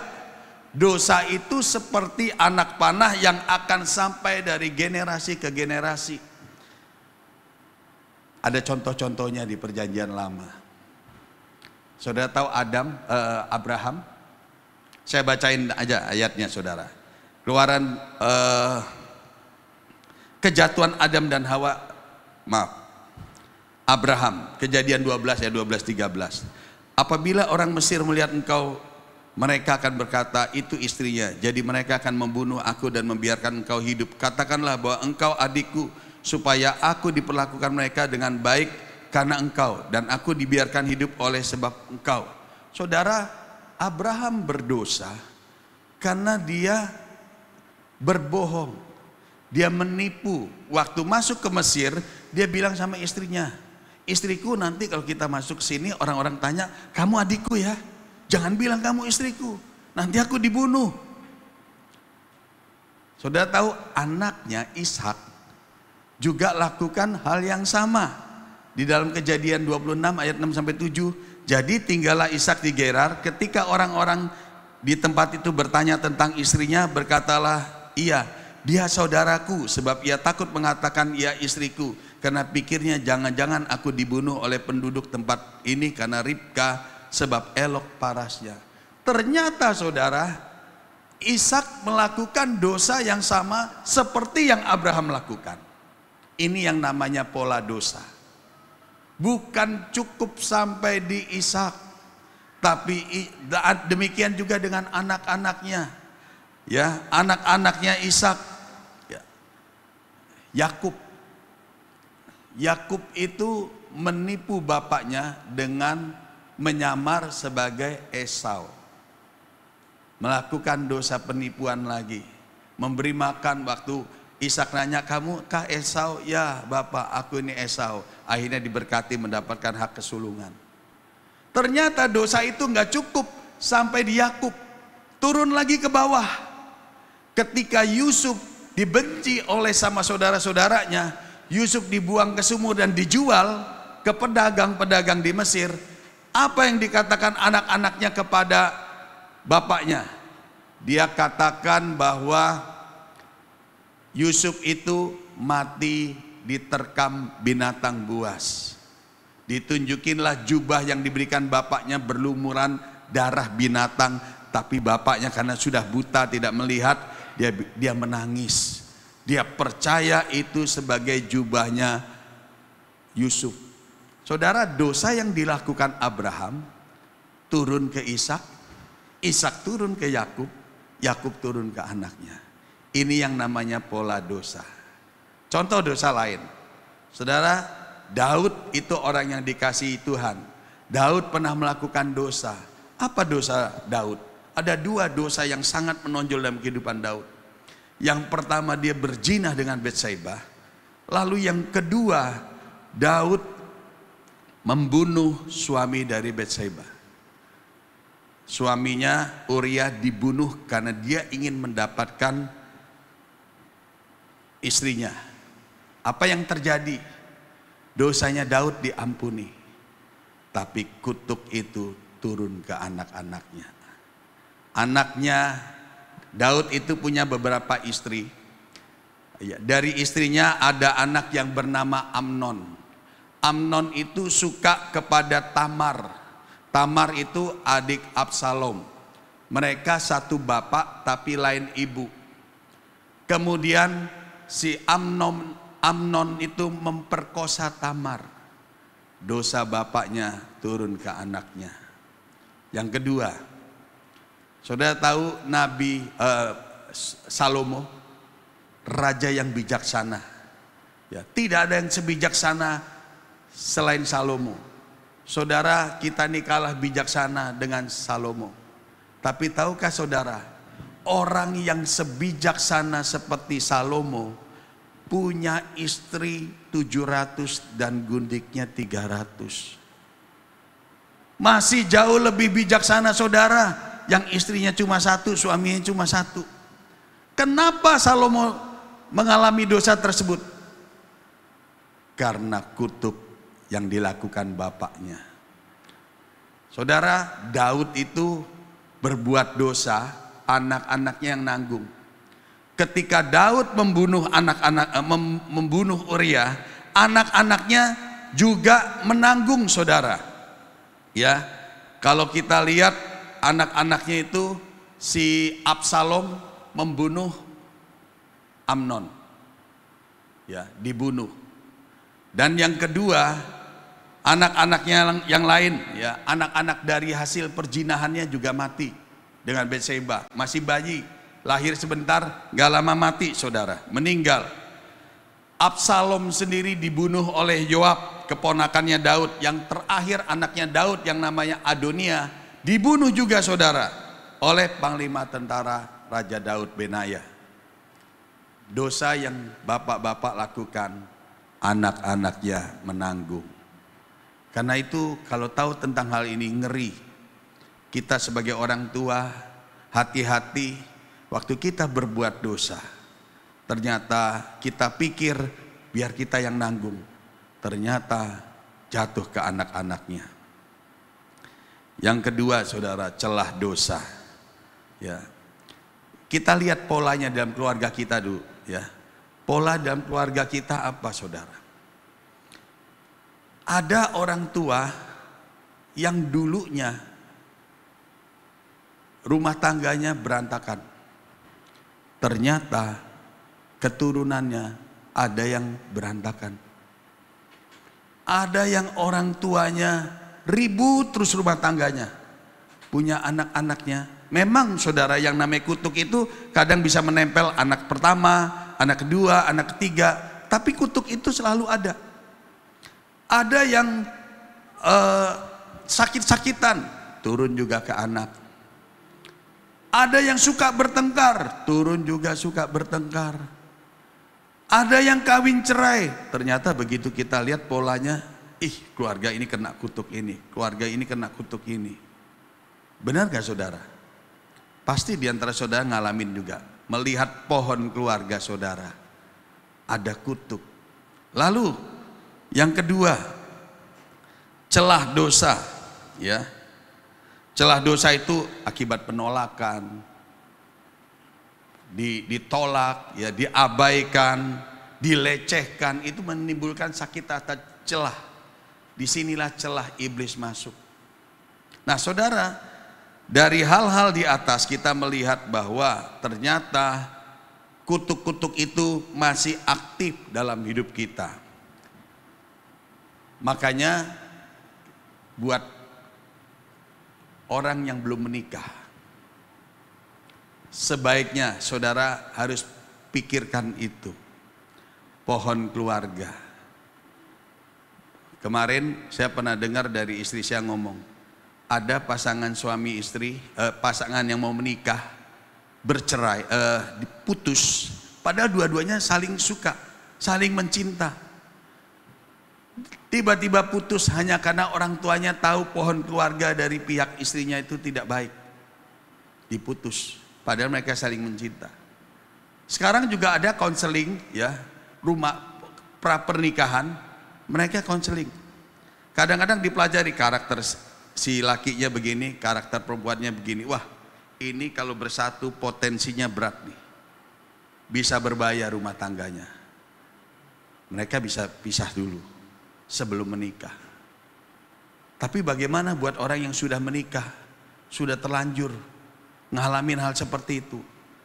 Nah, mereka berdua harus dengan kerendahan hati bersepakat melihat pohon keluarga masing-masing. Mereka lihat, apa sih kutuk yang melanda kamu? Jangan menghakimi saudara. Wah, kamu sih keluarga kamu banyak kutuk. Dia akan tersinggung. Tanya, kita juga melihat kutuk apa yang ada dalam keluarga kita. Saling mendoakan dan melepaskan. Amin saudara. Mari kita bangkit berdiri.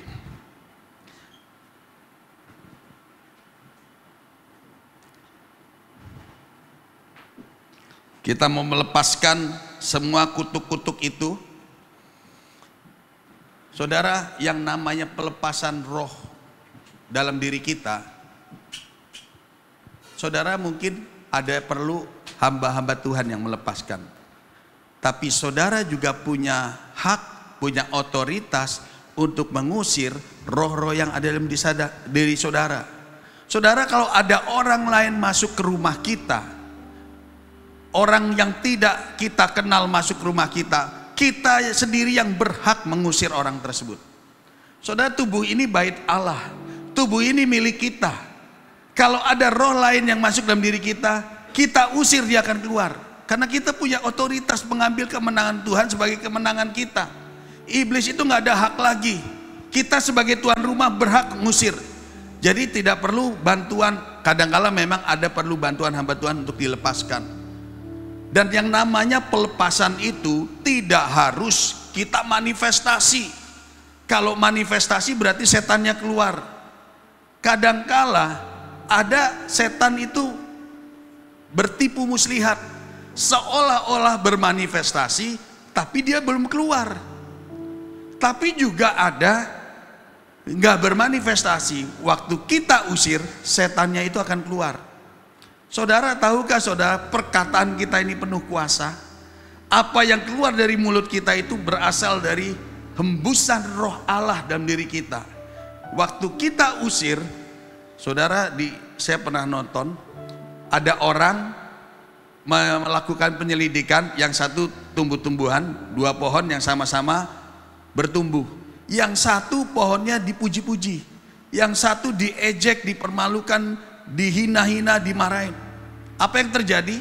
Dari penyelidikan itu beberapa bulan kemudian, pohon yang satu bertumbuh dengan baik, yang satu tidak bertumbuh, daunnya juga layu. Ternyata perkataan kita punya kuasa. Saya suruh saudara berdiri, saudara bangkit berdiri. Saya nggak perlu sampai datengin saudara satu-satu, angkat saudara untuk berdiri. Tapi saya cukup ngomong, mari kita berdiri. Saudara berdiri semua. Artinya mulut kita penuh kuasa. Waktu saudara perkatakan usir iblis keluar dengan otoritas yang dari Tuhan, saya yakin dan percaya iblis itu akan keluar dalam diri kita. Amin saudara. Waktu iblis itu sudah keluar, Yesaya 18 ayat 20 mengatakan, orang yang berbuat dosa itu yang harus mati. Anak tidak akan menanggung kesalahan ayahnya, dan ayahnya tidak akan turut menanggung kesalahan anaknya. Orang benar akan menerima berkat kebenarannya, dan kefasikan orang fasik akan tertanggung atasnya. Jadi kalau kita sudah bereskan, saya yakin anak cucu kita tidak akan mengalami kutuk lagi waktu kita bereskan. Dan saudara, pemberesan ini tidak harus hari ini, tapi sewaktu-waktu kalau masih ada roh-roh yang menyelinap, saudara usir sendiri. Misalnya nih, ada kebencian, kok kerasa benci ya? Saat itu juga saudara katakan, dalam nama Tuhan Yesus, roh kebencian keluar dalam diriku. Saudara, nama roh jahat itu bisa dilihat dari pekerjaannya. Kalau pekerjaannya tukang gosip, kita bilang roh gosip keluar dalam diriku.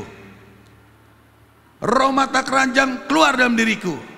Tiba-tiba kita lihat ada seorang wanita, kita bisa berahi. Ini pasti ada roh yang menyelinap, yang mempengaruhi kita. Usir roh tersebut, saudara. Amin, saudara. Ajaib Kau Tuhan, penuh kuasa, sanggup pulihkan keadaanku. Dalam tangan-Mu seluruh hidupku tak akan goyah. Biar musik memainkan pujian ini. Bagaimana mencari pola dosa kutuk dalam keluarga? Yang pertama, sekarang saudara perhatikan, cari akar masalah yang terjadi dalam kehidupan saudara, dalam keluarga besar saudara yang turun-temurun. Maka saudara akan menemukan polanya. Saya percaya sementara saya sampaikan firman Tuhan, Roh Kudus sudah berbicara kepada saudara. Roh Kudus sudah mengingatkan kepada saudara. Daftarkan yang kedua, sebutkan dan akui, bereskan di hadapan Tuhan pola dosa yang sudah saudara temukan dalam keluarga saudara. Sebab setan masuk melalui pola. Saudara mulai akui saat ini. Masing-masing berdoa, masing-masing mengakui di hadapan Tuhan. Kalau ada kawin cerai, kemiskinan, kegagalan usaha, kebangkrutan, sulit punya anak, memiliki anak cacat, perseteruan keluarga, karakter-karakter buruk saudara, gangguan kesehatan, perselingkuhan, ketidakharmonisan dalam rumah tangga, saudara mulai usir keluar. Setiap roh-roh tersebut usir keluar dalam nama Tuhan Yesus. Katakan, saya menolak, saya memutuskan, saya membatalkan dan menghancurkan pola dosa yang ditumpangi setan dalam keluarga besar saya. Dalam nama Tuhan Yesus, aku patahkan, aku putuskan, keluar, keluar. Engkau tidak ada haknya lagi dalam hidupku. Engkau tidak lagi bisa mengatur hidupku. Engkau tidak punya hak legal lagi atas hidupku. Pergi dalam nama Yesus. Putuskan, putuskan saudara. Berapa syakar. Yang berikutnya, masing-masing berdoa, minta darah Tuhan Yesus yang kudus itu untuk mengcover seluruh kebadan hidup kita, keluarga dan harta benda kita. Setelah saudara usir keluar, saudara minta darah Yesus. Darah Yesus penuhi hidupku. Darah Yesus bersihkan seluruh luka-lukaku. Darah Yesus menyembuhkan segala sakit penyakitku. Lalu saudara mulai deklarasikan tentang posisi rohani saudara. Saudara telah ditebus oleh darah Yesus, darah yang mahal. Karena waktu saudara ditebus oleh darah Yesus, saudara juga menang. Yesus menang di kayu salib, mengalahkan iblis. Berarti saudara juga menang. Katakan, aku berasal dari Allah. Aku mati bersama dengan Kristus. Aku dibangkitkan bersama dengan Kristus di dalam persekutuan dengan Roh Kudus. Aku diangkat naik, duduk di sebelah kanan Bapa di sorga, memerintah bersama Kristus Yesus. Karenanya segala penguasa, segala kekuasaan, segala pemerintah, dan segala tiap-tiap nama yang dapat disebut ada di bawah kakiku. Sebab roh yang ada dalam diriku lebih besar dari roh apapun dalam dunia ini. Haleluya, haleluya.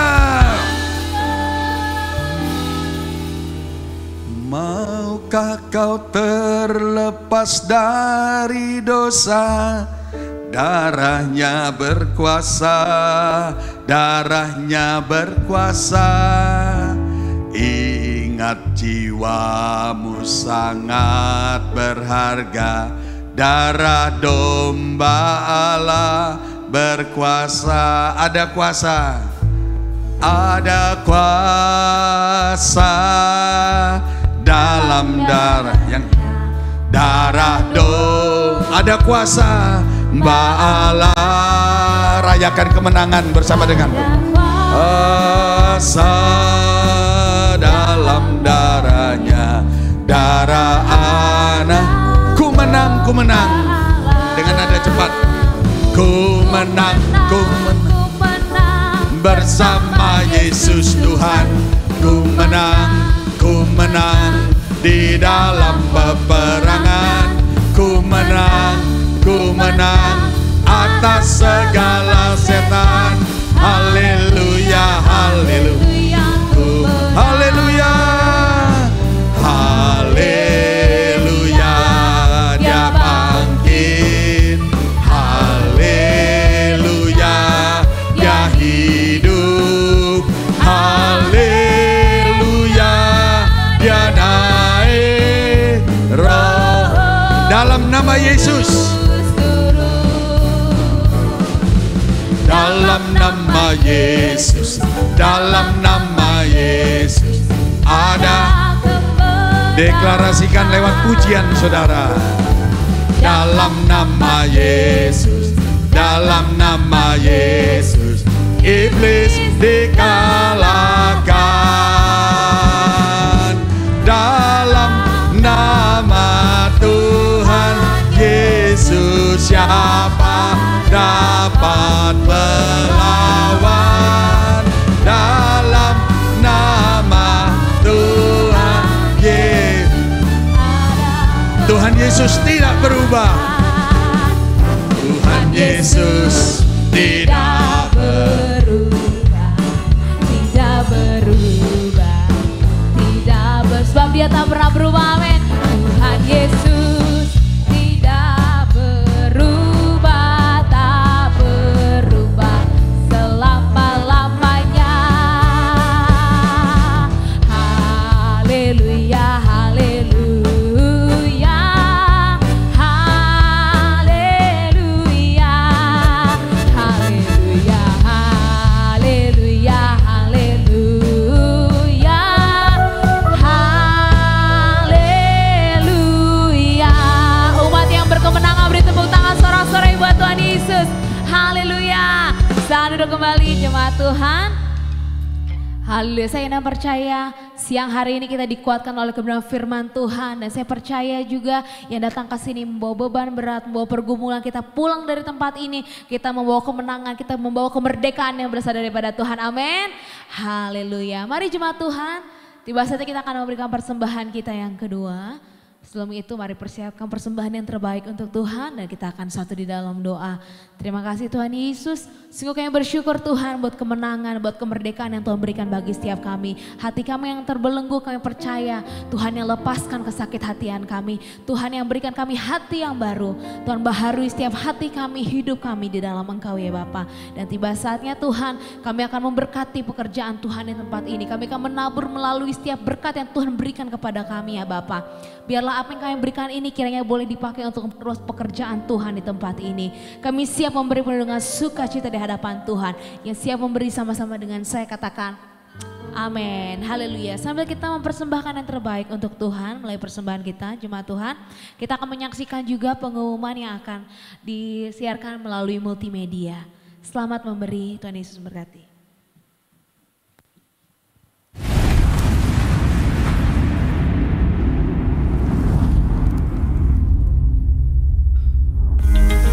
Selamat datang di IFLC Tangerang, selamat bergabung di tempat ini.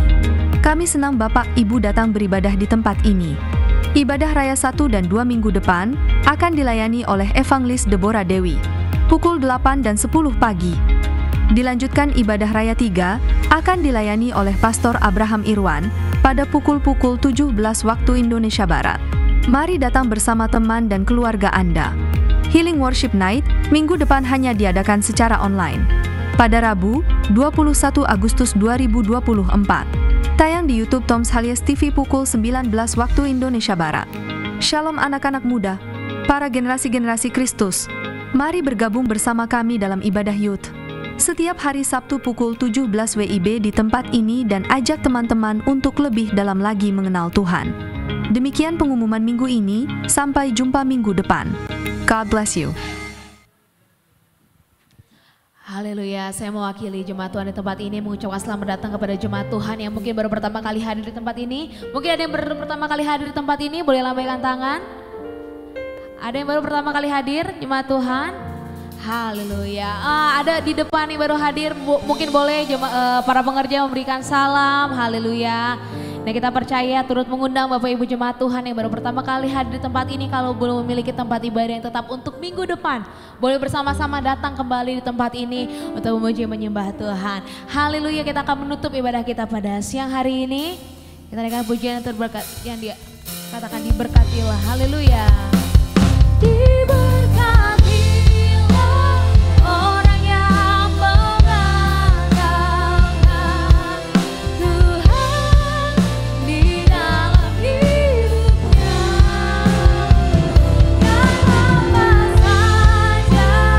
Mari Bapak Ibu yang kasih Tuhan, kita bangkit berdiri. Tuhan pasti menyertainya dan membuatnya berhasil. Tuhan pasti menyertainya dan membuatnya berhasil. Tuhan pasti menyertainya dan membuatnya berhasil.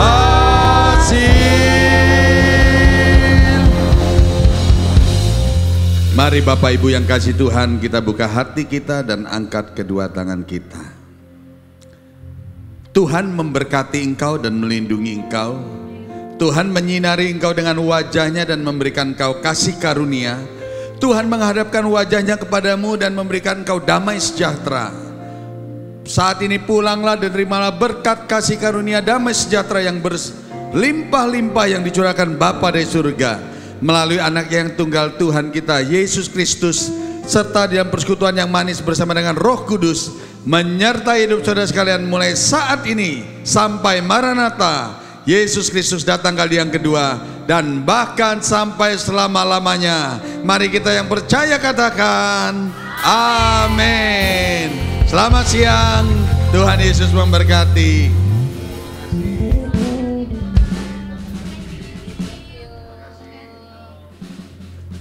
Haleluya, begitu Tuhan ibadah kita telah selesai. Selamat hari Minggu, Tuhan Yesus memberkati. Shalom.